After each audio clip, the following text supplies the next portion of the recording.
Ceci est une compilation de mes extraits de romans. Retrouvez mes écrits et autres goodies dans ma boutique Etsy. Lien dans la description. On croit que le destin est déjà écrit et que rien ne peut le tordre. Mais aujourd'hui, du moins pas vraiment comme on peut l'entendre, mais c'est bien aujourd'hui que la vie d'un homme prendra une tournure inattendue.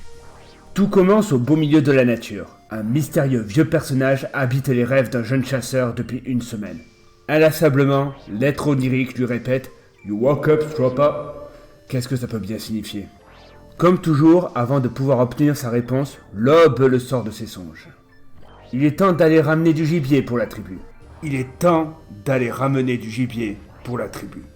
C'est armé de sa lance et de son gourdin qu'il part en quête. C'est extrait de mon livre Stone Age, tome 1, L'homme du passé. Le temps passe, les choses changent, mais la quête à travers le temps de Steven, l'homo sapiens, et Charles, le vétéran de deux guerres, reste la même.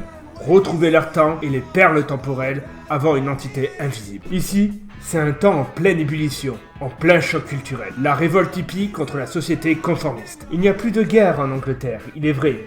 Mais un mal bien pire, plus insidieux fait planer son ombre. Un mal qui semble les suivre à leur insu, plus proche que nos héros ne peuvent le penser. Une communauté bien décidée à se battre jusqu'au bout, une guerre secrète et des alliés inattendus, voilà ce qui attend nos héros dans cette époque qu'ils ne comprennent plus.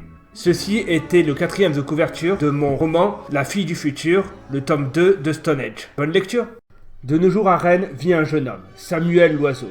Le pauvre diable s'ennuie dans sa vie et estime son futur comme son présent. Un jour, il trouve un drôle de journal intime, ayant appartenu à son grand-père. Et il découvre ainsi qu'il n'est pas breton, comme lui et sa famille le pensaient, mais qu'il est originaire de Beverlandy, un modeste petit pays du Nord. Mais n'ayant rien d'autre à faire et rien à perdre, il décide de décrire son voyage initiatique au travers de son journal intime. Que va-t-il trouver là-bas? C'est ici que débute son voyage initiatique dans une bien étrange région. Ceci était le 4e de couverture de mon roman one-shot, Beverlandy, mon 2e pays natal. Bonne lecture. Et si ces extraits vous ont plu, retrouvez mes romans et bien plus encore dans ma boutique Etsy. Lien dans la description. Et bonne visite!